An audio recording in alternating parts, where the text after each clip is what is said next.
Trump surrogate and chief political correspondent, USA Radio, and Boris Epshteyn, the Trump supporter and Republican strategist. All right, Scotty, now I'll start with you. And you know the criticism coming.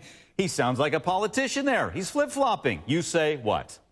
I say, is he actually giving promises or are he actually giving proposals? You got to realize this. If we were to sit here and all of the campaign promises that are made by those on the campaign trail, if we actually elected people based on what they said and what they accomplished, we would have nobody in the White House or in Congress right now, because they say one thing on the campaign trail and they go actually up to D.C. and do usually the exact opposite, hence why nothing is getting done.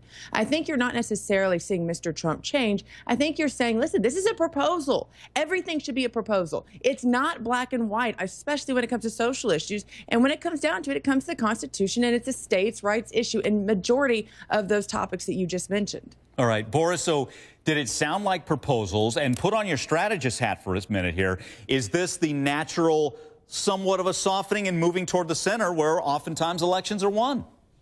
First of all, let me say hi to my good friend Scotty. Scotty, hope things are well down in Tennessee.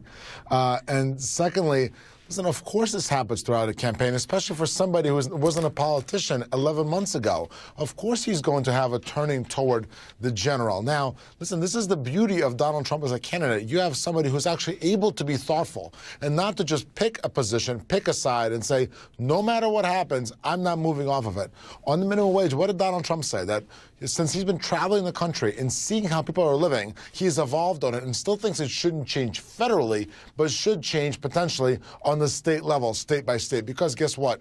$7.25 goes very differently in New York versus, say, North Dakota or South Dakota. So it should be a state issue, and he's right on that. This is a smart way to approach politics and approach government. This is something we've been missing in our government for decades and decades, and that's why we have such gridlock in Washington and why voters are turning to Donald Trump to fix it. All right, well, let's hit on one issue, and let's talk the language that we just heard in Tom Foreman's piece. And Scotty, Nell, I'll start with you. Total shutdown versus just a suggestion.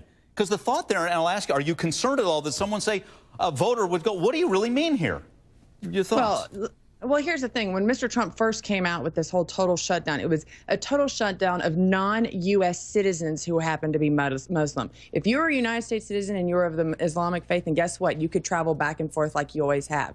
He's always has said this is not a flip-flop. He's always said it was a temporary ban, 6 weeks, just to get the system fixed and get it in order. This is not a flip-flop issue. This is just anything, just going into more detailed points of what he originally said.